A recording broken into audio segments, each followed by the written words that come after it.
And welcome to the talk show, Let the Truth Be Told. I'm your host, Pastor David. And folks, we got a great conversation we're going to have today. The first thing we're going to talk about is Bad Bunny and the Super Bowl appearance that he made. But the second thing we're going to talk about is going to hit real home. We hope to awaken the Black community to the truth. So if you ain't got nothing to do, call your friends and let them know. You're I'm your host, Pastor David. Come in.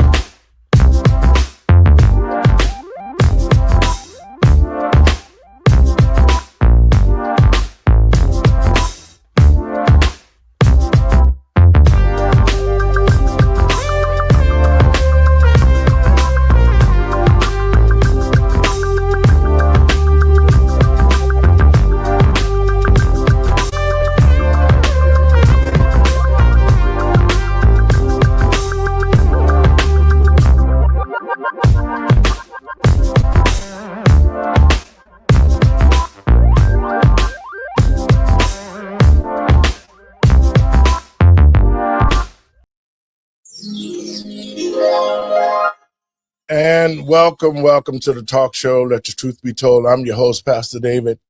First, let me give all praise to Yahuwah and Yahusha. That's Hebrew for God in Christ. Well,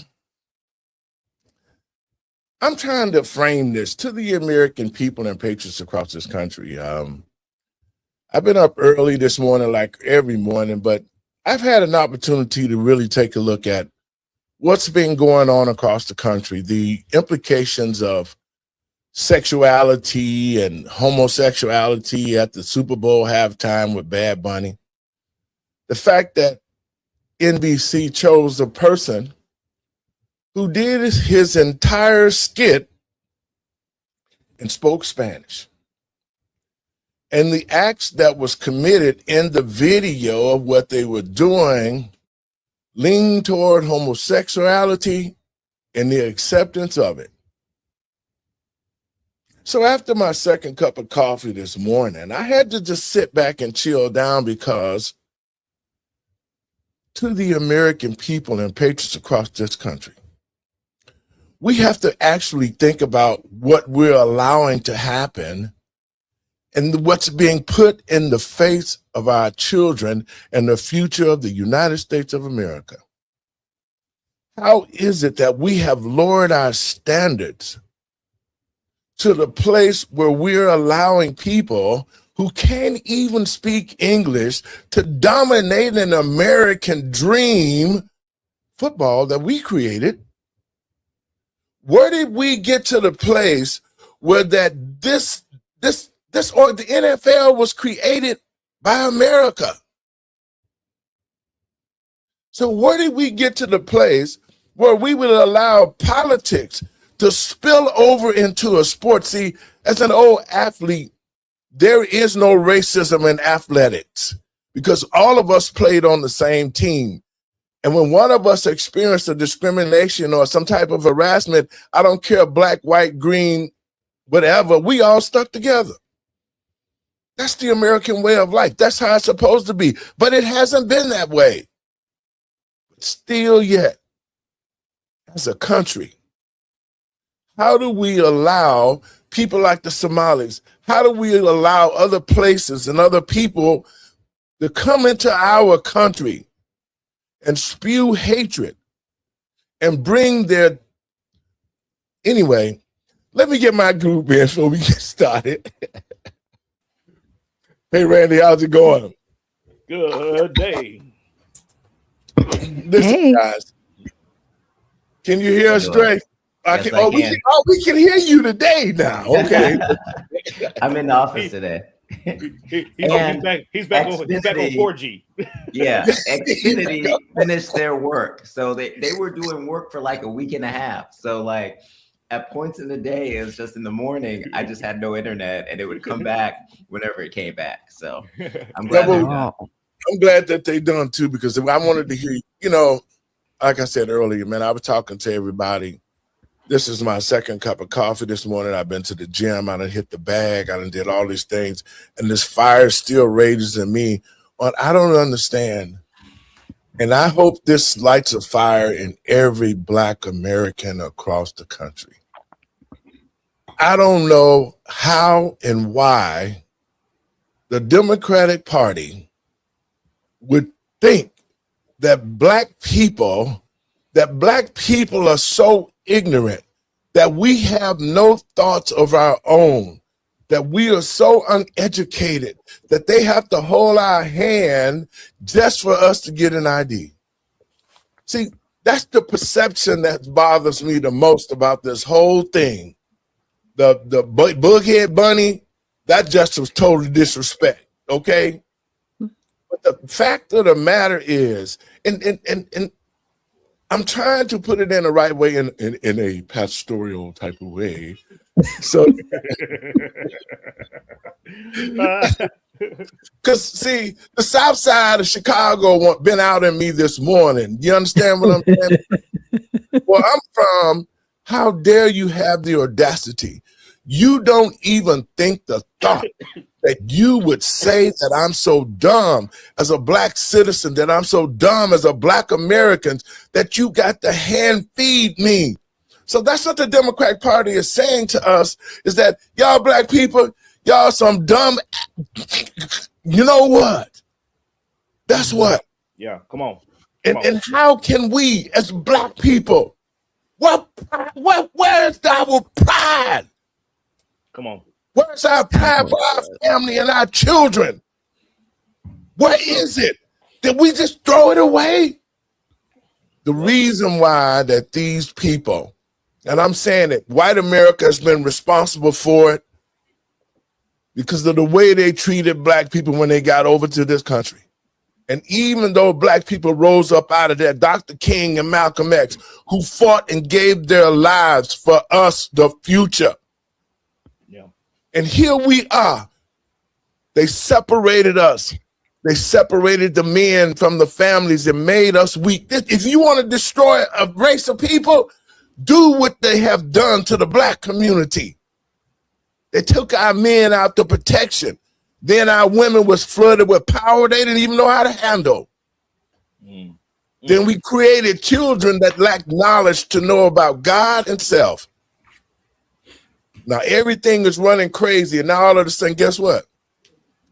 I guess if I was the enemy too, and I wanted to cripple the Black community for life, first I have to make them psychologically think that they are not worthy to be a second. They're not even second-class citizens anymore. See, we got to kill that thought. Then we got to uneducate their children so the children don't understand politics. And then we got to put our house Negroes in place to keep them to a place to keep voting for the Democratic Party so that we can keep killing them. Wow. Black people, they killing us. The Democrats are killing us and telling us to our face that y'all too dumb to get an ID. Your thoughts, Doc? Well, they are convincing people to vote for their own demise. Right? Because they saw us pull away from Trump. Yes. Right? And then they were like, well, we got to make him a racist, because if we can make him a racist, then they'll run back to the Democratic plantation where we're not going to give them anything. And we're going to put all of these illegals over them. We're just going to convince them that if they vote for us, we might give them a chance, but they're still going to vote for their own demise. See, it's still voting for our own demise. At the end of the day, there are people in that Democratic Party that want to make people eunuchs. They want pedophilia. They are fighting for it. Yes. And they don't care. Because, see, they've taught our children to hate themselves, hate the country. Right? And those two things will lead to our own demise. So when they see less Black people out there and the other melanated people take our place calling themselves Black, it doesn't look like erasure. They want true Black Americans to continue to vote for their own demise. Your thoughts, Randy? I 100% agree with both of you. The idea that if you're not an ally, and this is they use the language to guilt you into your own demise. if you're not an ally to the LGBTQ, then you're part of the problem. If you're Right. not going to Mhm. fight against the patriarchy, which by the way that means manhood and a man Family. system, your family exactly. Then you are a part of the problem, and so they use language to guilt people Yeah. into their own demise. And when I say that, it's interesting because I'm here in Austin, Texas. This is I'm a red dot in a blue sea, and I'm around these cats, and they be saying stuff to me because they assume that I'm Mhm. part of their team, everything. Right. Just because you're melanated. Come Yeah, on. and I look at it, I'm like, who are you talking to? And they're like, well, aren't you an ally? I'm like, hell no, I am your worst enemy. And Yes. and they be like, oh I know my your God. secrets now. Thank you for Yeah, talking. yeah, so they know when I'm coming, but but you have to expose it, and I want Black America to stand up and push back on these things. I was out yesterday with one of my candidates. We was going door knocking and stuff, because we got the elections next week, and I was talking to a Hispanic gentleman, very cool, and he was like, I don't run across Black Republicans like this. Why? He just wanted to know, and he was like, I don't have anything against it. I just don't see you guys, And so we had a good 20-minute conversation in his front yard, and we was breaking down some issues, and he was like, I see, I get it. You're absolutely right. He was like, us Black and brown, we're always the victim. We're always the the go-to for Right. these issues, and Right. they fool us. He said it. I was so proud of him. I said, look, here's my number. Give me a call because I want to make you a precinct chair. I'm gonna get you into becoming a precinct chair in this county because you got common sense. You know what's up, and so Yeah. that's what we need to do. We need to stand up and push back against these things that we know is wrong. Yes. We know it's jacked up. We know it, but we sit there and we're afraid and we get guilt tripped into Yes. accepting these things. And we got to shut up, or our livelihood is going to be in danger. Our job is going to be called, and all this stuff. Call them. Here's the number. Yeah. And when you get off the phone, I'm gonna whoop your ass. How about that? Yes. Yes. They're gonna be like, "Oh my God!" So Dre. Dre, take yeah. All right. I'm So- on one today. That's all right. That's all right. Let's keep it fire. Let's keep the fire going. Now, Pastor Laura, you started off by asking about IDs, and right now in Congress, they're hoping to pass the Save America Act, which is going to force states to ensure that everyone that's coming to vote has an ID. And part of the reason why they don't want this, and part of the reason why we're hearing all this inflammatory language about it being Jim Crow 2.0, is because they get an advantage when they have people that are not supposed to be voting that actually vote, because their idea is that a lot of these people are going to vote Democrat. So as a result of that, we're seeing all this pushback from the Democrat side, but I don't think Americans are going to be fooled. I think they're going to pressure their elected officials to take on the SAVE Act, because having identification, having programs like E-Verify, these things protect Americans and the privileges of being a citizen of this country.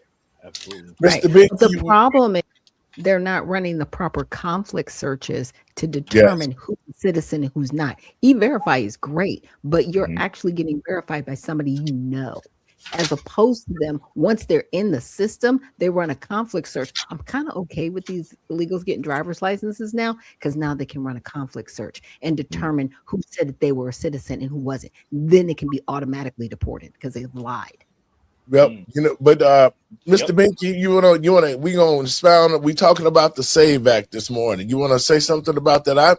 I've just been on it's not a rant, but it's true. Listen, for Black people to have to went through what we have went through to this country, with this country and with this government, it's really a damn shame. It really is. And our communities does not respect the wealth that other communities represent. And we know the problems that we've had. So when is Black America, for me, And everybody out there listening, when are we going to get back to the place where families mean families and we're growing up together, we're teaching our children, we're educating them, we're saying we had these many kids that graduated out of college. You know, the pride that families had that they wouldn't do anything adverse to even bring dishonor to your family name, those type of things. So when you tell me, and this is where the friction is for me, when a Democratic Party who get money off our taxes to live, when they get to a place where they can say the SAVE Act is we need it because our Negroes can't read and write, they literally have no creative thinking, they're just a bunch of dumb N-words, and we have to spoon feed them, because that's why we have to go against the SAVE Act. These are the Democrats saying we got to go against the SAVE Act so that we can keep our Negroes in check, and two, we can keep the war against grain so we can always bring in more people when we want to replace them. Your thoughts on the SAVE Act, Big? Well, probably I'm not going to be liked again, but you know, I do listen to people who read the whole bill, and I hope everybody here's read the whole bill. And in this bill, it actually gives people born here to illegals the opportunity to be able to vote. I can send this to everybody if they want to read it. This is a breakdown of the SAVE Act, and as usual, you know, just like with the Patriot Act, the National Defense Authorization Act, and blah blah blah, everything's in there saying it's going to do this, but it does other stuff along the way. So it's the 26th Amendment says U.S. citizens at the age of 18 or older are able to vote. And then in the Second Amendment, and I'm paraphrasing this, the Second Amendment says that Congress, legislators can create laws in regards to it. So if it says citizens are allowed to vote of 18 or older, and they can create laws in Section 2, then why don't they just create a law saying that in order to vote in a federal election, you must show an ID? That's all it needs to be said. But the SAVE Act, and these ladies break it all down, it isn't exactly the SAVE Act is what you would want it to believe. So, I mean, I can send all of you. Because isn't there a reiteration? Isn't there like a SAVE Act 2? Yes, there's a Save America Act. So maybe they're different. Yeah. Okay. So yeah, the SAVE Act. The SAVE Act is the legislation regarding the voting aspect, and the Save America Act is something a little different. So what if regarding immigration? If they want verified IDs like they do for signing everything, you want Social Security, you want welfare, you want a bank account, you want this, you want that. You want to go inside of a federal building or a state building, you got to show an ID, blah, blah, blah. So it's that simple. The Democrats have nothing to argue about. So it's simple. You must provide an ID in a federal election in order to vote. Steve, it goes further than that, though. You know, the idea that any population of people, whether you black, Asian, blue, a Martian that's visiting, you came into this country or you were born in this country, you had to have ID to even be mobile. You know, because you got to have an ID to go rent a hotel. You got to have an ID to drive. You got to get an ID. You have to have an ID, 2 forms of ID to get airline tickets. So I wish Democrats would stop gaslighting the American people to its entirety with the stupidity of that argument that it's gonna be Jim Crow 2.0. No, it's gonna be you're a dumbass 2.0, because why are you saying that people don't have IDs? Because Everybody has ID. Matter of fact, my voter registration card, because of the redistricting that we just went through, I was automatically sent my new voter registration card, which is tied to what? Guess what? Hello, my driver's license. But this is my voter ID. You know, I can just bring this card. I don't even have to show them my ID. I can just give them my voter ID, and they run it and say, "Okay, Randy, here's pick a booth and have fun," and that's it. It's been common sense, though, guys. That crazy. All the elections that I've been through, I've always had to show my ID to prove who I were, just to come into and match the ballot to my name. Exactly. It's simple. So this is why I say that this should be a wake up call for the Black community, a real wake up call, because this is it, because they're disguising, talking about Jim Crow 2.0, that it's an abomination. But the real deal is, again, it's a spiritual war. So we can see homosexuality in all of these areas, because that was Barack Obama's mission, was to open up things to DEI and put these people in place so that they could affect us no matter who was in leadership. Yeah. But Trump, being who he is weeding them out, and they know this should be the last straw for Black people. Now, if you can't see how the Democratic Party is against us and how they're psychologically trying to keep us in the Stockholm syndrome of our mind to think that it's okay for us to tell everybody across the world that Black people are so damn dumb they can't get a license. Let me play this clip right quick. I'm national correspondent Kayla Gaskins in Washington. The issue of voter ID is back in the spotlight on Capitol Hill as Republicans press the Senate to take up the SAVE Act. The bill would require proof of citizenship to register to vote and mandate voter ID at the polls. Republicans are ramping up pressure on the Senate to vote on the SAVE Act, legislation that would require Americans to prove their citizenship when registering to vote and to show identification at the polls. Who would not want voter ID? Only somebody that wants to cheat. Think of it. We don't have voter ID, and the Democrats don't want it. And the reason they don't want it is because they want to cheat. The bill has already passed the House, but its future in the Senate remains uncertain, with GOP leaders stopping short of committing to a timeline of bringing it to the floor for a vote. We will get a vote on the SAVE Act at some point, and I'm not sure exactly what that context will be. Democrats calling it a step backward for voting rights. The SAVE Act is nothing more than Jim Crow 2.0.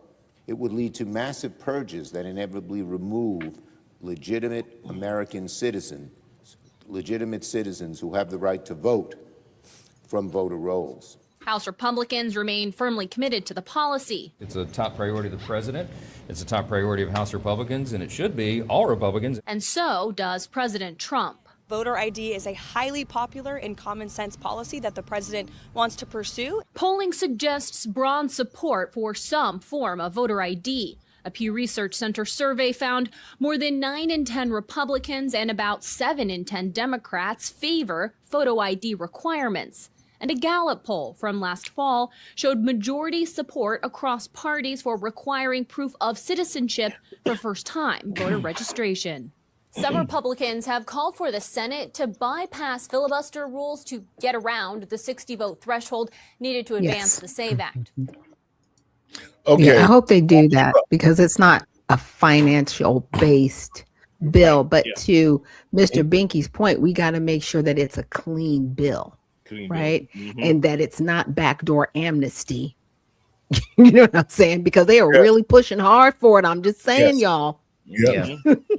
Well, it's just like the Patriot Act. You know, this Patriot Act, it created the TSA. So now you go to the airport, you're automatically guilty until you go through the process, right? Right. Well, it's for your safety. And then now your bank account. So you get money deposited or withdrawn, it's all monitored, you know, and it's all, you know, because we don't want you dealing with the enemy, the terrorists.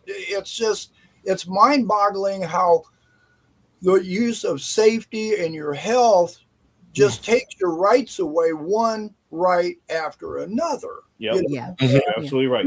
They want you No. begging for a solution worse than the problem it solves. Well, yeah, they're creating a Yes. problem there to say they've got a solution to fix the problem that they Right, but it's created. worse. They created. Yeah, exactly. You stop to think about it. On 9/11, what caused all the chaos? It was from people on expired visas, et cetera, et cetera. Yep. So if our government did their due diligence and did their job and made sure all these people abided by the rules, Yes. okay? But see, we've got a government that just says free for all, come on, just we'll take care They of need the this. bodies. They need the numbers. They need the numbers to create the districts. So because that's a Democratic policy now. They need Well, bodies.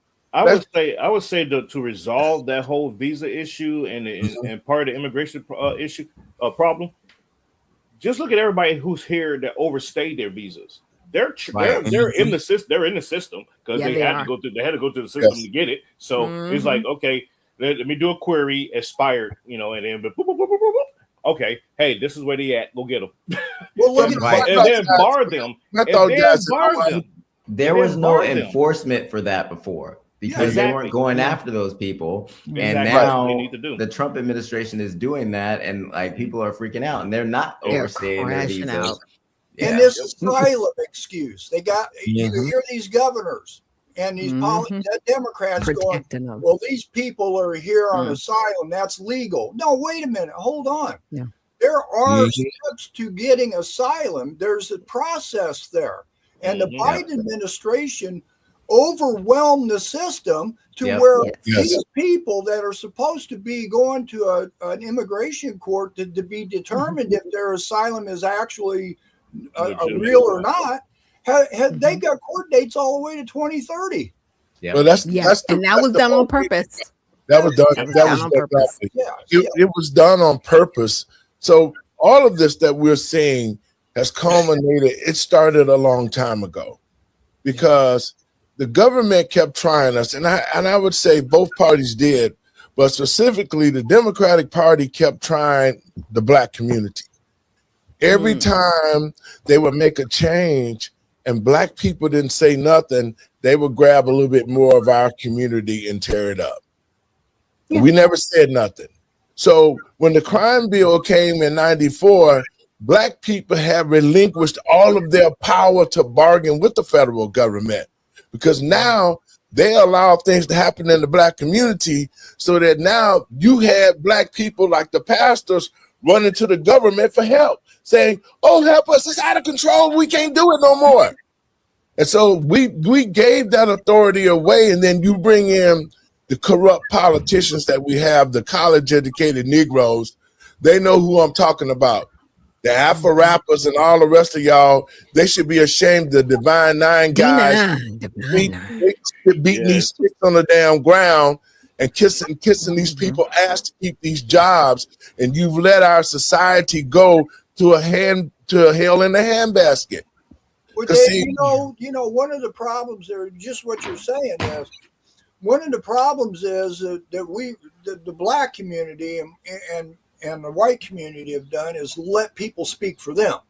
Like you got Al Sharpton and Jesse Jackson. Yep. Okay, they're going to speak and supposedly for the Black community, right? And they're when I listen to them, they're opposite of what Dr. King was really about. And but then when you listen to them, they're saying this is what Dr. King wanted. It's considered, and the church does this too. Being in a spiritual war, I hate the fact that the church has adopted the ways of the world. The church is not standing on what Christ built it to be, because if it was, the church would retain its power and would not allow these people like Jesse Jackson or Al Sharpton and the rest of those who say that they love the Black community, but it's not reflecting in the Black community. Correct. See, that's what the problem is. You can say, and this is the problem in politics for Black people. let me bring it home to you real quick. We talk about how we need to make a change, and we looking for a real change in the Black community. I think, Black people understand the situation that we're in now. We have had other Black leaders who won't tell the Black people the truth in the situation that we're in because they are a part of the system. And so when pastors started taking money from the federal government that was created under Ronald Reagan with the charitable contributions, that was created to control the Black church. And it has done its job because it diluted the church's power to be able to stand up for political issues to fix it, because now they needed their money. And so right now, the Black community needs to understand that we have to get out on our own. We can't continue to be the infants, because anytime that you would think that a race of people, this is the Democratic Party. So I don't even know how it should be more Black pastors right now than I've ever seen before. They should be standing up. It should be press conferences called. We should be talking about how the Democratic Party think that we just abundant Negroes. Well, Pastor Laurie, what I've seen is that the church, some of the church has been co-opted, and they're bought and paid for. And if we take a look at Kirk Franklin, what's he doing? He's saying that Black people should be more involved with pushing back against ICE because Jesus was an immigrant. So not only is he giving false information, he's also trying to get Black Americans involved with a protest. We need to see if he's in the Epstein files. Let's just see. Yeah, he probably is. No, he's not. No. Wait. Time out. I'm throwing flag on the play. 10-yard penalty. Why are you throwing the penalty flag? Why? Because Kirk Franklin does not do that. You know why? Because he's bending over. He ain't. You darn right he's bending over. No. He ain't going for the girl. He ain't going for the girl. Yeah. He ain't going for the girl. I'm sorry. Okay, Jamal. There's a lot of things done on that island. I'm just saying.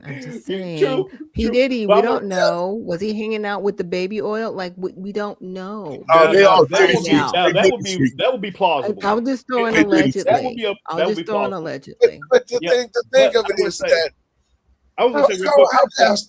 how can pastor what the level that call on TDJ gave us, but call on Jamal Bryant.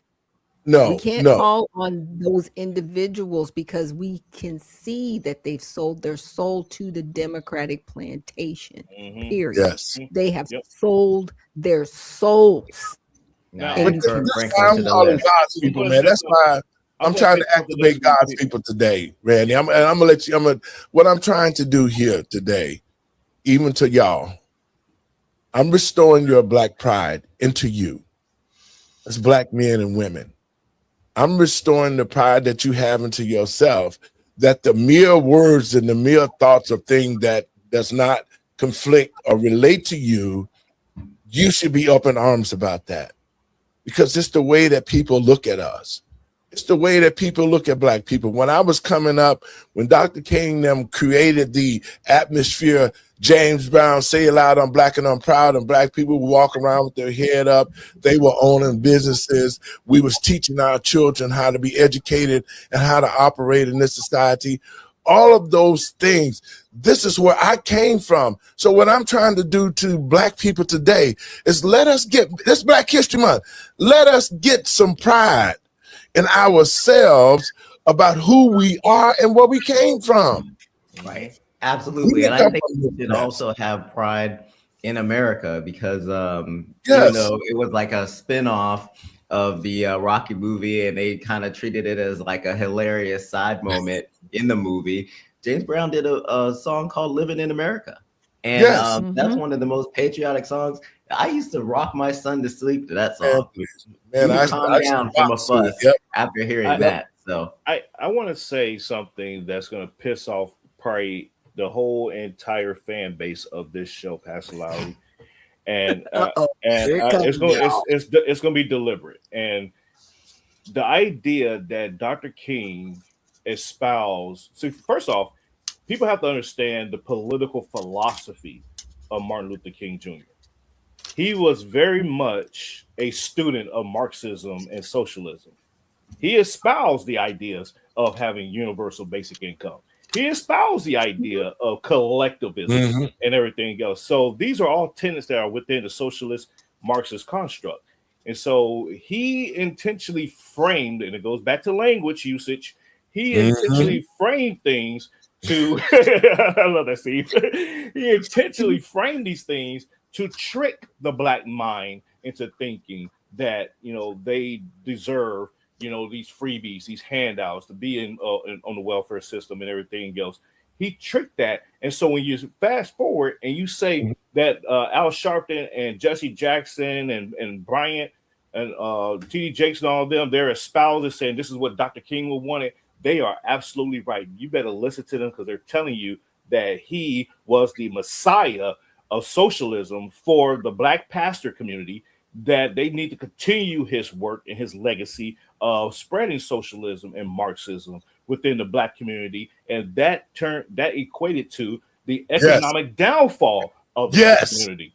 And so this is where we at today, folks. So when y'all say Martin Luther King was the greatest thing since sliced bread, he was not. You might want to reevaluate. He came back later, but he did learn. He came back later after talking to Du Bois, and that's when he said, "Hey, we're coming to get our check," because his eyes were opened.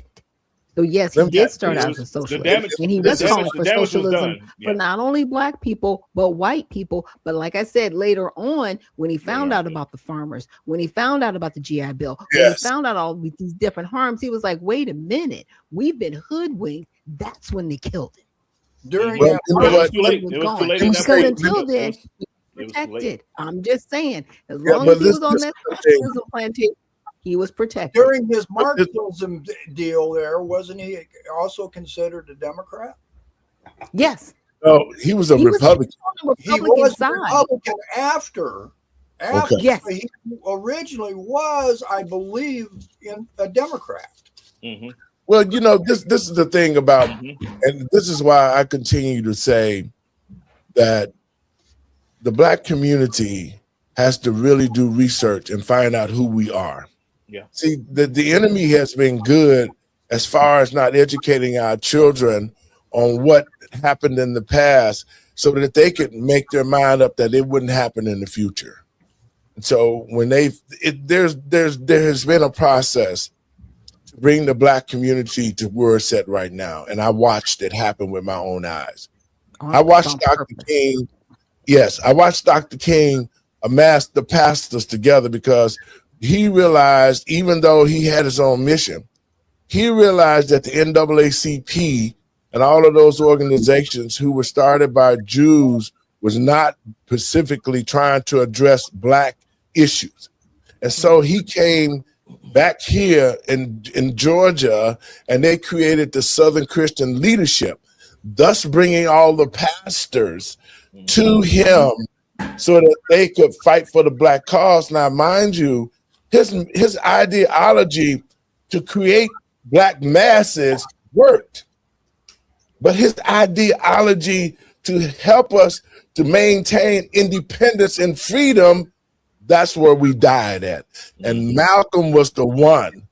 Malcolm X was the one through the Nation of Islam who was trying to awaken the black people to say what I'm saying today: enough is enough, black people.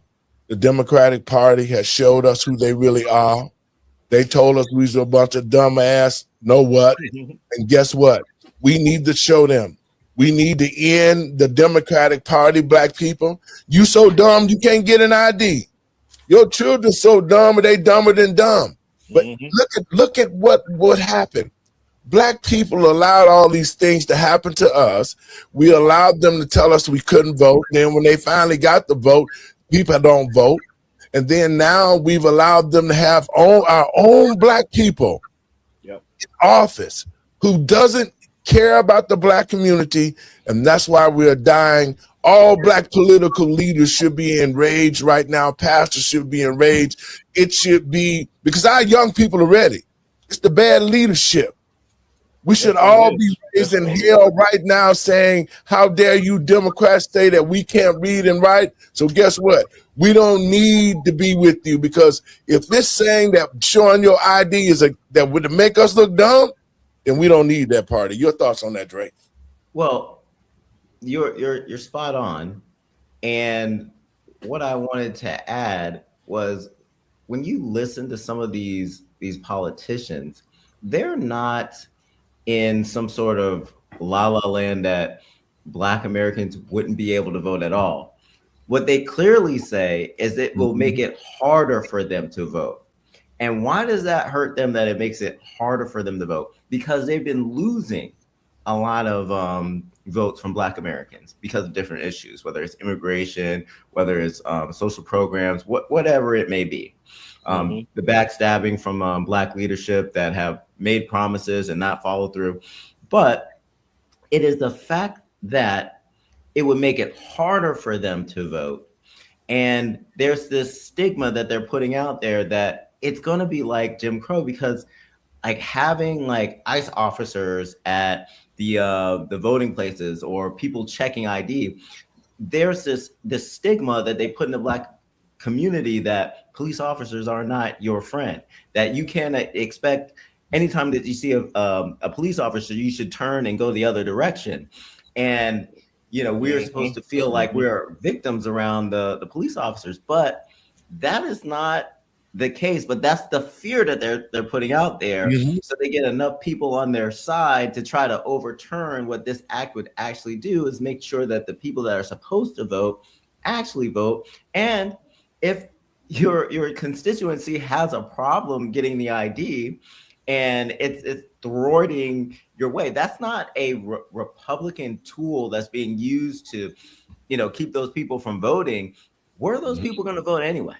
Where are those people going to get off the couch anyway? Where are those people going to get the proper documents? They're talking about a very small population, but because of the razor thin margins, the Democrat Party can't afford to lose anyone. No. And aren't their donations down, by the way? Yes. Yeah. They don't have the money that they had before. So they are extremely desperate. They're in desperation mode. You know, but to that point, and the sad part is the Republicans, and this is where they're lacking, the ground game is bad, and it's always been bad. They just assume that people are going to vote for them, or we're just a uniparty where they're allowing this nonsense on the ground because they want us to fight over the crumbs. Like it's one or the other. You know, pick a lane. Spot on. But here's the thing: people are waking up to that. And to your point, Randy, if you are a precinct chairman, which I am here in my state, it's like learning the door knocking, right? Learning how to spread the message, because no, I'm not a Republican. I'm for the Redemption Party, but I want to help out the Republican Party in any way I can to get out the vote. And so people aren't afraid to run as a Republican, because Republicans are like scared to come outside. I'm like, what's wrong with y'all? Ground game, let's go. You don't get to sit back and whine, well, the national committee's not giving us any money. If y'all don't get it together, get outside, because these Democrats are beating you left, right, and center because people don't know you exist. You're not going into the areas where black people. Randy, go ahead. Come on, Shaq. Because you're absolutely right, Doc. Because, like I said, you know, when I run candidates, I make them get out there in the streets. I'm like, don't take it for granted. I don't care how much money you think you got. Get out in the streets, knock on those doors. Because guess what? The problem is, in these black communities, in these Hispanic communities, and even in the white communities, they don't see Republicans knocking on doors. They don't see that. They like, you're a Republican? Are you feeling okay today? Like, what are you doing? Why are you at my door? Like, what's going on here? It's like, no, we want to get out here. We want to actually understand the issues on the ground. We boots on ground out here.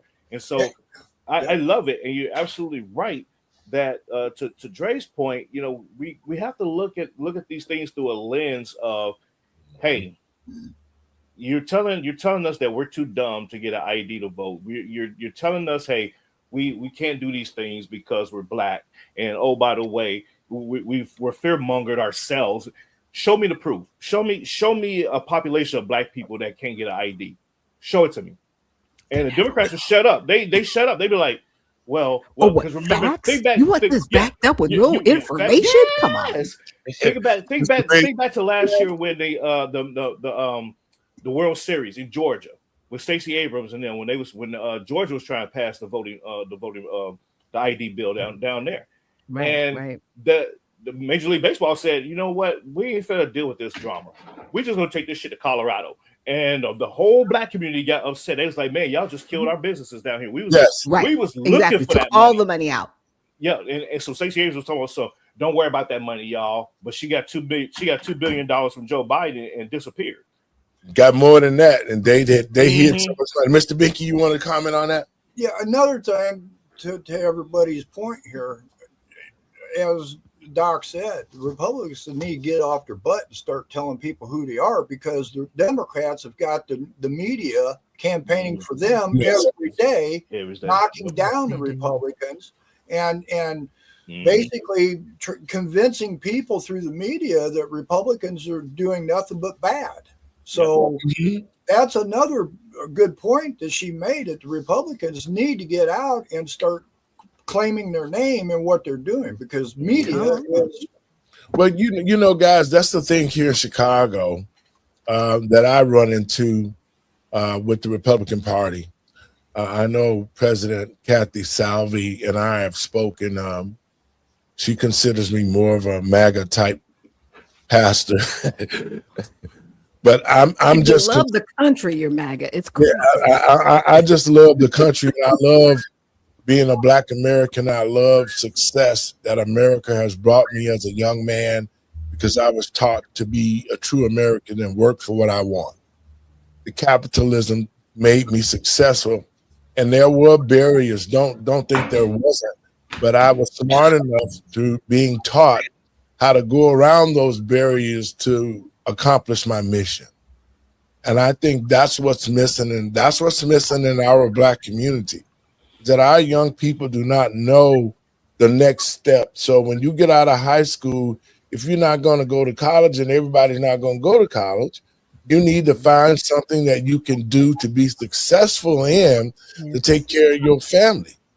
Because see, you can't just wait for handouts, because that's what's going to happen. We've had a breakdown in our generations to our young people where they have not learned anything.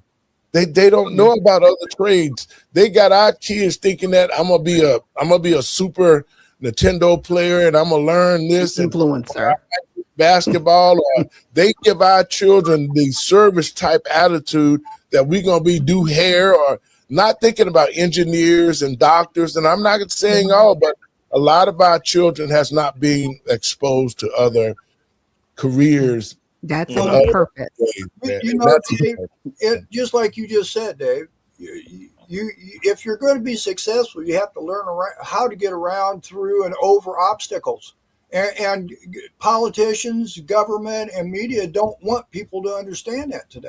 They you know, they want to tell you how things are supposed to be. You talked about capitalism, you know, free market capitalism successfully is ran by the people. Because if I don't like something, I don't buy it. So that company's got two options. I either make my product desirable or I go out of business. And only the successful is going to go on and make something of themselves. But when you got government coming in there and they're coming in here doing it for you, what do you got to work for? What do you got to be successful at? Because you're sitting there waiting for government to provide for you.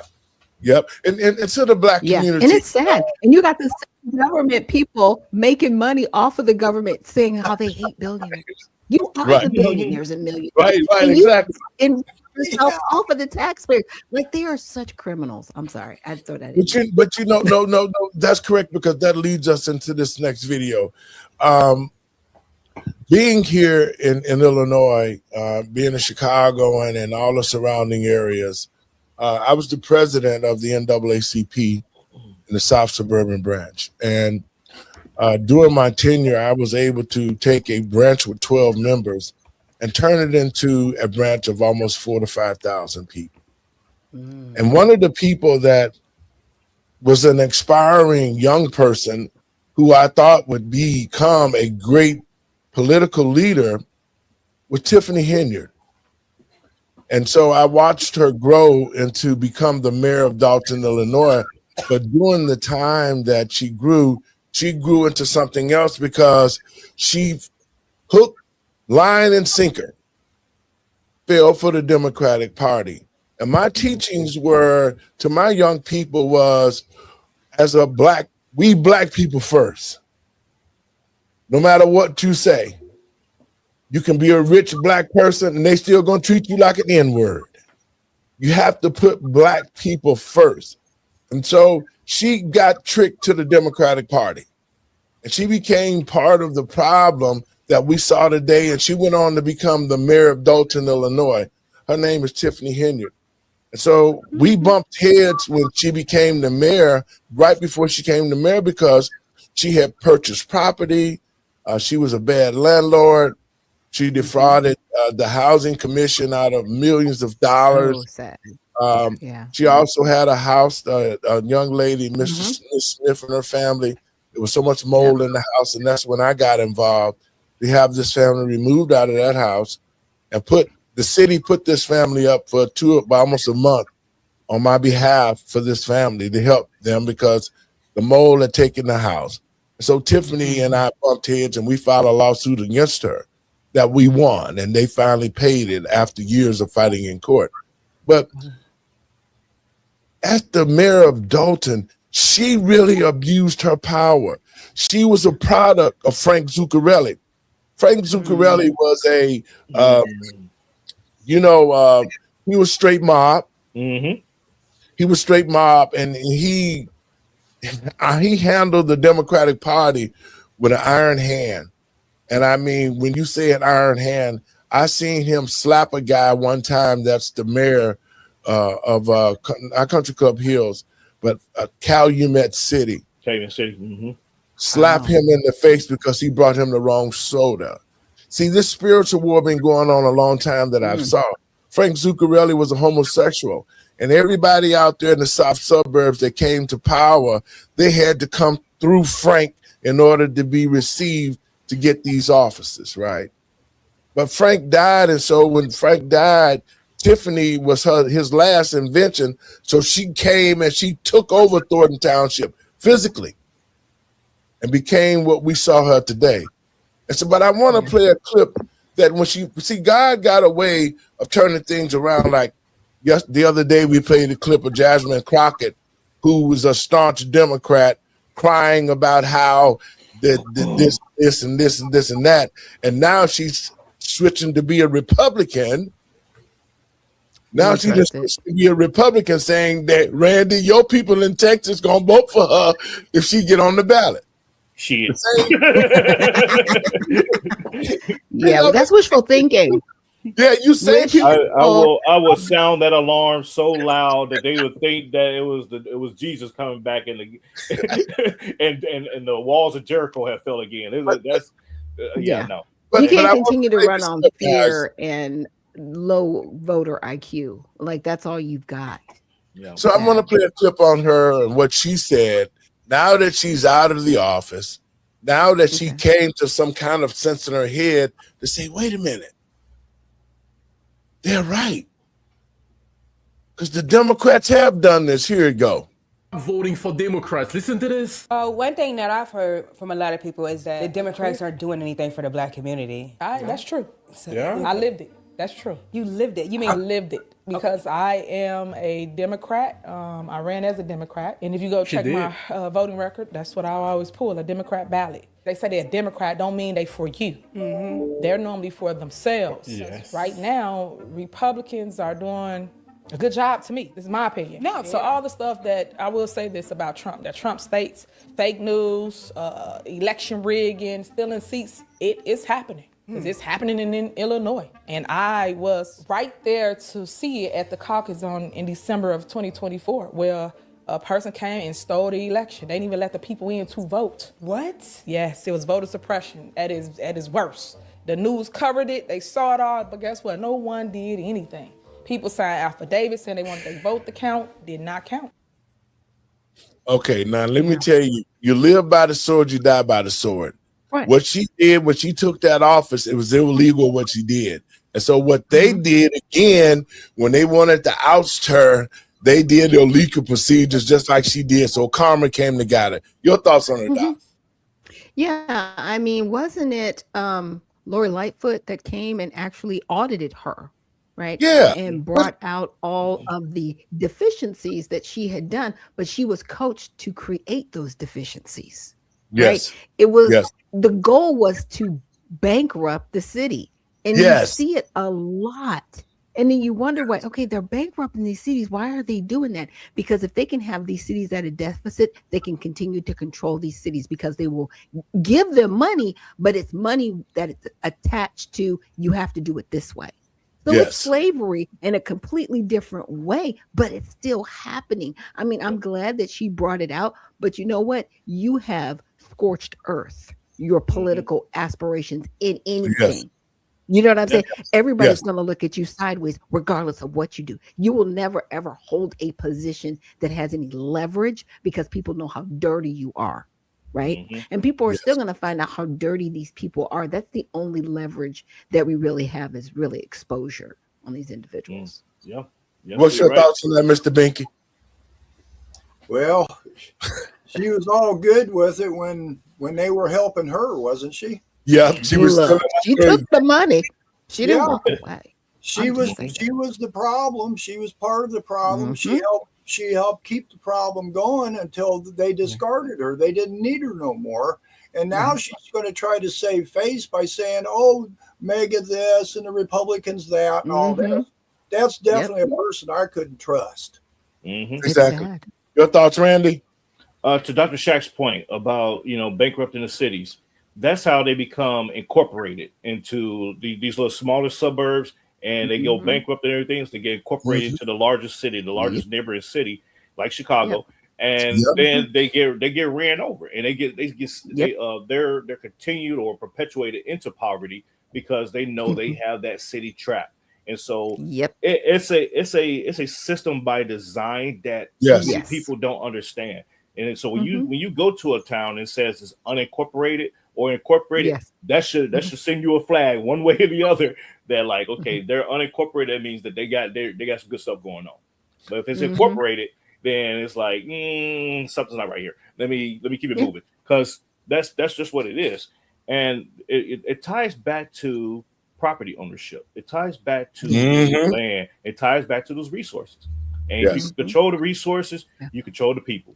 You control the people, you will stay in power indefinitely. So it's that's what it is. That's why they're so. It's crazy because the conversation around affordability, it's a subjective term, and so they're telling us, oh, we need to put in more apartment complexes. No, ladies and gentlemen, if you out there and you live in an area where they're talking about bringing in more apartment complexes, if you don't push back against that, you get everything you deserve. Because that's how they control those in those areas. They bring in a population of people to live in those apartment complexes because they own nothing and they will like it. That goes back to that language. Goes back to that language. The people that get the freebie stuff, right? To your point, the other thing that is really crazy about this, and I hate that I'm losing my thought on this, but I was just thinking about how, in the taxes realm, right? The affordability, but you keep raising taxes on the people, like that crazy governor in Virginia. It's either Virginia or Vermont. They took away all of the savings by taxing people more, and you keep trusting these people. I'm like, what is going on? You get. Well, the city of Harvey just went bankrupt about a year ago. And as a matter of fact, the mayor just passed away. Chris Clark just passed away a few months ago. So let me tell you something. This is Chicago politics. And Chris Clark was no longer useful because he'd already bankrupted the city. So, They put him in the hospital, and next thing you know, he's dead. So you're so right, Randy, about what's happening. It's the slave condition. It's the same thing that's happening in Chicago right now, and New York. They're bankrupting the cities so that they can be taken over. And the Democratic Party is the one who is in assistance with other organizations, those NGOs. That's what they're doing. And they're buying up property in the city right now. The NGOs are using that Democratic money. They're buying it up. They're moving Black people out of their homes. They're moving Black people out of their businesses. And they're bringing in their own people to make money off the Black community, what's left of it. So that's why I'm running for mayor to bring up. We gotta kick everybody out. I'm kicking everybody out. All that mass exodus. Because if I can, if the a one man show, if a person, I'm the county tax collector, I'm the sheriff. I gotta go because my thought is, if people from another country can come to Chicago and open a business in less than 2 weeks, why can't Black people do it in their own communities? Absolutely. Yeah. Why can't we do it? Why can't our children have a business? So see, because the standards are different. The standards to get in the game are different. See, the rules are stacked against us, and I don't think people realize that. They're like, well, you have to have so much capital. You actually have to have proof of concept. You actually have to show that as a business. But everybody else can come over here, not speak English, get a loan, and get propped up and get right into the system. But Why they don't. are we doing? Most of them, they do get the loan money and stuff, but this is how they open businesses up quickly. One of them will buy a utility license. They'll get granted a utility license. And then from that, you can open up phone stores. You just find a building, and then T-Mobile and all the rest of Verizon will come and fill your building up full of their product. They'll help you advertise so you can make money. Yep, franchising. Wow. It's a stuff franchising.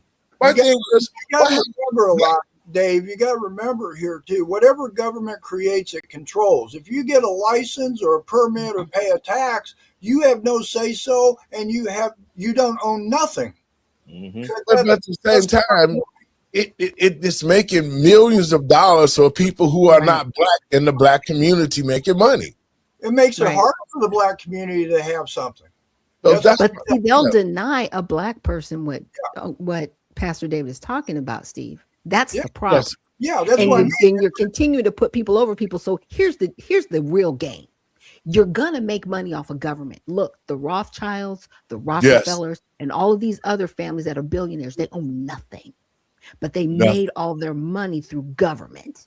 Yes. So the argument you can't just live off of government is a false equivalency because people have made billions of dollars. Yep. Well, you know, and they purposely keep other people out. You know, I worked 15 years. One or the other. You can't continue 15 years with the federal government, but you're still a part of that system as a contracting officer. And what my job was to negotiate major contracts for minority companies who would come to do business with Uncle Sam. And at my tenure of those 15 years, I was able to award millions and millions of dollars to small businesses across the United States to provide services or whatever that we needed to get done, construction or whatever it was, to accomplish the mission of that base. The federal government is the federal government is one of the most lucrative businesses that you can do business with because you can make money astronomically because the company that I worked with, they would have me to go buy a bearing, that small bearing, and it would cost me $1.99. But they would require a specific type of grease in the bearing, thus driving the price up to $100. And so all of that kind of stuff. So the point that I'm making is this. The Black community needs to understand these things in order to survive, because if they knew about contracting, and that's why I'm about to open this school up for entrepreneurs, that's going to be one of the areas that I'm going to train people in government contracting. I also want to train them into the gaming. Just like these people get the utility license that don't have degrees, they can't speak English, but they open businesses. I want to teach our children how to use those same stuff, the same vehicle, to do it for us. It's about Black people now. We can't wait because we have to leave the Democratic Party. We have to become self-sufficient, and we have to start investing into our own community. And that means getting everybody out and letting us heal. And then we start creating economics for our children, get our schools back. Hopefully we can find pastors who will stand up for God and not for man. That's what we need to. And bringing all that and bringing our families back, that's the only way we're going to survive. Steve? Okay. Yeah. Back when the Black communities was successful, did the Black community depend on government? Yes. No. Okay. So I will say yes, because those contracts still go through. They run But through no, a city. You can't separate it like that. I'm You just talking. can't. I'm talking back in the 50s or early 60s, before civil rights, before welfare. People, I should say, all people who wanted to create their own business could do it. Yes. Without having all these regulations and taxes. Right. That's before the regulations kicked in. Right. Yes, and that's my point. Is why don't we demand? Now, we're the people here. We're the ones. We're above government. We created government. Why do we allow government to dictate to us how our business is supposed to operate, what we need to have to operate? Why do we have to have this? We don't. We don't. You do realize that a lot of the bureaucracy put in place was to harm one specific community, but it's bled out to everybody else. Yes. Yes. So technically, I don't want to say it's our fault that government is horrible, but they specifically wanted to harm one community, but it's bled out to everybody else. Well, what I'm wanting to advocate is we need to take back what belongs to us. A free market and a capitalist market belong to the people. Yes. Okay. Yeah. And we've got court systems for people who get harmed or damaged. And if somebody does something wrong to somebody, you take it into court and you go in front of a jury to decide if somebody did somebody wrong. Not this idea that you're going to do this, and you're going to do that, and then this regulation this and this regulation that, because that's government. That's we got to get and away that's what from Trump it. is trying to roll back. I Yes, mean, that's in what his he's trying first to roll in back. his first term, We he gotta rolled do back a ton of regulations, not enough. But I hear what you're saying. Yeah. But we've it's got to up to do it. us. We've It's the got to people. demand this. Yes, you're right. It's the people that needs to make these demands, and that's why I'm telling, especially Black people, we got to take our power back and be self-sufficient.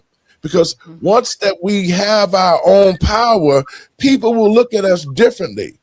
They will look at us in a totally different manner, because when I was growing up, Black people owned everything that they had, and we invested into each other. Society looked at Black America totally different. It was a look of respect and say, you know what, they're controlling this, they're teaching their kids. How competitive the Blacks were academically back in my day. I mean, we ranked right there, but they used to say the Chinese are smarter than us. No, that's a damn lie, because I had a Chinese guy that copied off my paper in high school. So that type of thinking, they don't look at us as academic people or smart people. The image that the Democratic Party have portrayed, and to y'all educated Negroes, it's only a matter of time before they get rid of you. So we have to get back, like Binky said, we have to get back to a place where we can educate our children, build our communities, and be self-sufficient. Then we will be looked at differently, because let's think about this now. I'm gonna play this clip on Bughead Bunny. It still comes back to having a position of leadership where you can dictate that. Period. Yes, because exactly. right now we have, the patients are running the insane asylum. I'll just put it. Yes, that's it. Yes, they are. Yes, they are. Hey, Dave, give me just a minute here. This is Black History Month. This is what I came prepared with for Black History Month. And the reason I came prepared this way for Black History Month is because me, a white guy, shouldn't be on the black side here, right? That's what you should. Okay, You should be on the right side. Whatever's righteous. we're taught not to. We're supposed to be divided. That's Right. Yeah. I want the black community to understand they have just as much to be proud of as a white community or an Asian community. That's what Black History Month should be about. It shouldn't be about slavery. It should be about patriotism. It should be about freedom. That's what it should be about. Right. Yeah. But Bing, we are all Americans, and we have to make sure that not just one reign, but we all should be reigning. And that's why I'm saying we have to get our community in order order for us to succeed and move to the next level. Now, guys, I'm gonna play this Big Bunny, whatever his name is, Sugar Cane Bunny, and all the rest. I'm gonna play this clip, but this is what I tried to watch it, but I couldn't. They lost me when they was in the sugarcane fields. I didn't. And this fool came running with a football on his arm out the field. So I had to change it. I couldn't watch it because this is all about preserving the homosexuality agenda. It promoted pedophilia. It promoted homosexuality. It promoted same-sex marriage.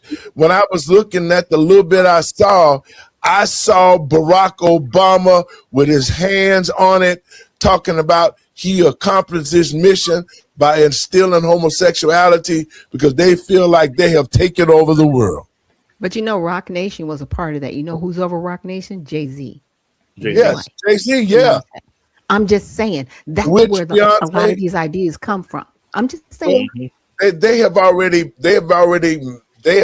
announced their relationship with Satan. Jay-Z wear the hairstyle of some demon. Abramovich hanging around with our kids don't know that. Satanists. Our kids don't know that Beyonce has become a witch, like Oprah and the rest of them witches out there. See, our kids don't know that because they fall prey to these people for the music. You understand what I'm saying? So the Bad Bunny thing for me was a disrespect to this country. It was a disrespect to the American people. No matter what color we were, how do you come to my house and you don't like me, but you need me, and you get on my television and you tell the American people, F you, we done took over and it's too late, and now what you gonna do about it?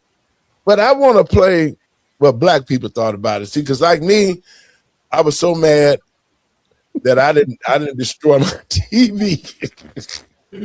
But I want to play some of the thoughts that black people had. And black people, this is why I say that now that we see what the Democrats have done with the SAVE Act, we got to vote them out. We got to get the SAVE Act in so that they will be allowed to show IDs to vote, because that's what we've had to do all our lives. But also we have to stand in unison to remove this spirit of homosexuality and pedophilia out of our country.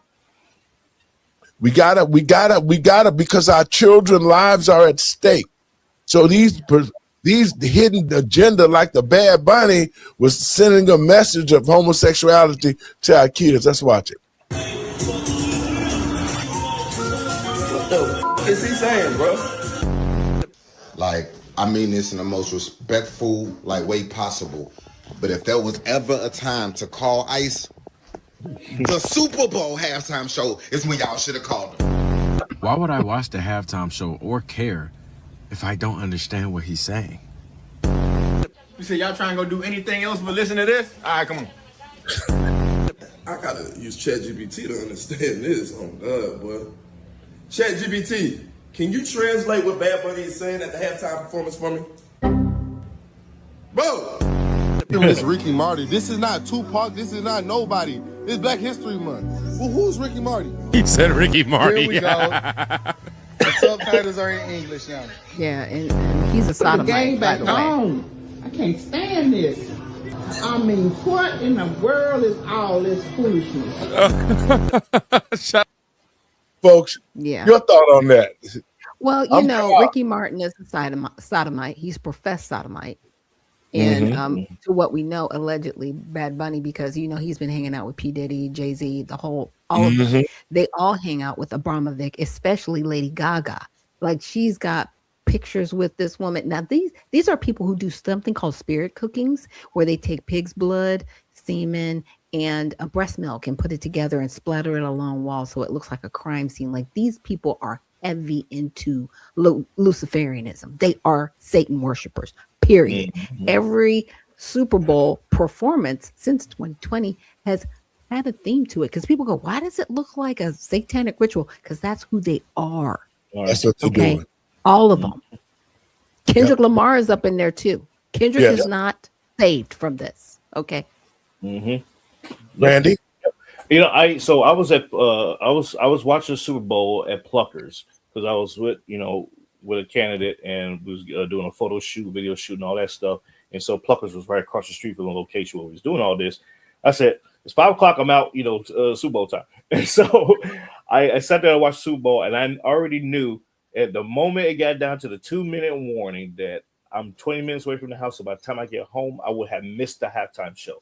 I had no desire to watch either the halftime show. Neither one of the halftime shows, the American one, the American Patriotic one, and the regular NFL one. I said I don't want to watch either one because I want to go in with a clean mind to be able to say, no, I was not tainted on either side. So whatever the audience saw, and they come up with their own formulations of what went down, and here we are.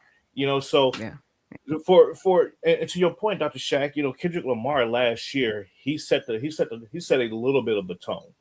As to what we could expect for Super Bowls going forward. And I did watch his show last year, and I was like, I said, okay, the nice touch, Samuel L. Jackson, nice touch, it was good. I give him that. But the idea that you have a performer come to an American venue, the football, the grandest stage in the world. Right. And you do a show to its entirety in another language with other country. Well, Puerto Rico is part of the United States. It's a territory. But the flag to shadow out the U.S. flag, that told me so many symbology things. Yes, that it was symbolic. It was like, America, you need to wake up and pay attention to this. And what are we going to do about it next year? Are we going to protest the NFL and say, if y'all put up another trash ass artist, trash ass artist, you can forget about anybody watching the Super Bowl? That's where we need to go. And it was a disrespect to Black History Month. Go ahead, Mr. Binky. Well, as far as I'm concerned, with Benito Ocasio, who is Bad Bunny, as far as I'm concerned, he should be sued. The NFL should be sued. NBC should be sued. Keep it going. Come on. Why? Because of the immoral, un-American, and vulgar actions of what they did. But there's even more. There's even more, because don't we have an executive order in this country that we are an English-speaking country? Well, there could be an argument for that. I'm just saying. Executive orders are not laws. Executive orders are not laws, but Democrats don't want to make English focus on that. Democrats don't want to make English an official language. Yes. Right. So they want Babylon. The way I look at it here, as Randy said, are we going to boycott the NFL? I never even turned the game on to begin with. The only thing I did was I checked in to see how much time was going to be to halftime. And then I turned on the All-American halftime. And that's the truth. That's the truth. I could care less. Yeah, I just got some work done. I just came into my office and shut it down. But I've done that for the past few years. I mean, since Janet Jackson, I was like, I can't trust y'all. I can't trust y'all. New England Pats. Yeah, Pats. You know, I know. I'm sorry that they lost, but It was an ass whooping to remember. I'm happy they made it. I'm happy they made it. But check this out now. You got a worse ass whooping in 1985 when the Bears. The Bears, yes, I know. Yeah. But see, the Patriots go to the Super Bowl more time than any other NFL team. Yes, they do. Win or lose. So I'm not mad. Coming off is sad 13 to record. to what you were saying earlier, Pastor, is like, why are politics in our sports? Exactly. Why isn't there just something we can enjoy without the noise? Yep. Yes. It's in everything. It's basketball, baseball, football. We can't just go and say, okay, these athletes at this high level, they've been fighting since they were 4 years old in this particular sport to get to this level. And all we're doing is making it political. And also spiritual, to that level. Yes, yes. Well, guys, we got to get out of here. Your words, the last words, Bink, and we're going to get it out. Well, I think Sunday should woke a lot of people up. The morality of this country, because of politics, like Doc said, is being played. People are being idolized. And I think we got to quit idolizing these athletes, idolizing movie stars, idolizing politics, and start idolizing on ourselves. We are the important people here. And until we all decide that we're going to put ourselves back on top again, start caring and helping each other as we should be, we're not going to go no place. You're right, Big Miss Shaq. Hey guys, well, thank you for joining us again for another wonderful discussion and debate. Thank you, Mr. Binky, for bringing up the SAVE Act, and Randy for bringing up, just how your boots on the ground with your own candidate. And Pastor, thank you for running for mayor for Chicago in 2027. And with that, check out the USA Redemption Party. We are looking for servants of the people, not politicians. So definitely check us out at usaredemptionparty.com. But you already know that's where I'm coming. So we're gonna put it on the map, not take over in Chicago. Randy? Absolutely. Thank you all for this great discussion. It's crazy out there, folks, and you just got to keep your head on the swivel and pay attention to what's going on. Research. Don't just go with what you hear, what you see. You got to actually research it and peel back that onion a little bit. You can follow me at rperm on all social media platforms and catch the show Mondays, Fridays, or some day of the week. Depends on where I'm going. And other than that, I thank you all and God bless y'all. Thank you guys for being on the show. It was great. We got to keep it up and we just got to keep giving it out to the people, the truth. I want to thank you folks for tuning into the show, and I want to let you know to share the show around. You can also go watch us from our new platform. That's letthetruthbetold.lightcast.com. You'll see it running at the lower part of the screen. These are my last words. To the Black community, first I want to say to all Americans, this is the United States of America, and that means that we live by rules and regulations. This country was built on God. The spiritual war has spilled into our lives to the place where we cannot ignore it. The fact that the Democratic Party has made a deal with Satan to be able to destroy our cities, to destroy our future, our children, and to create what we've seen today. This should be the last straw for Black people out there listening to me. If you want to make something go viral, this is it, because I'm going to give you the solution to the problem. First of all, we need to understand that a party who would come against those who made it to destroy us need to be shut down. This SAVE Act, it really showed Black people on how the Democratic Party have used us, how they've used our vote to steal money and to lie and to cheat, how to keep us dangling on a carrot that sooner or later we're going to get to you. The fact that they allowed another black man to come in like Barack Obama and make an ass out of the black community, that's the reason why the Democrats can't vote for the SAVE Act, is because black people have awakened. We know what you did, Barack Obama. We know that this is a spiritual war, and the evil that we see that has been used with the LGBT party has become known. The LGBT has instituted war against God's people.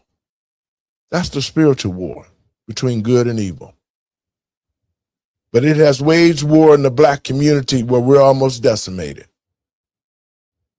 And as a pastor, it's my responsibility to sound the alarm as a watchman, to tell the black community, this is our last stand. If we don't understand what has happened to us, because we're so ignorant that the Democratic Party feels that we can't even get an ID. This is our last stand and our last chance to save our families across the country. Even without the leadership of the preachers, we must, as Americans, see the situation that's going on, especially in the black community. We must rally together and remove the evil that is being perpetrated with the Democratic Party. If we're going to save this country, if we're going to save the black community, then it's time for all Americans to unite and prove that we are American citizens and pass the SAVE Act so it can save our country and especially save the black community from illegals and any other body that come to this country the wrong way and take over our community. God bless you. Remember, black people, the Democratic Party is here to kill us and destroy us. We must stand with God so we can make this country great again. God bless you.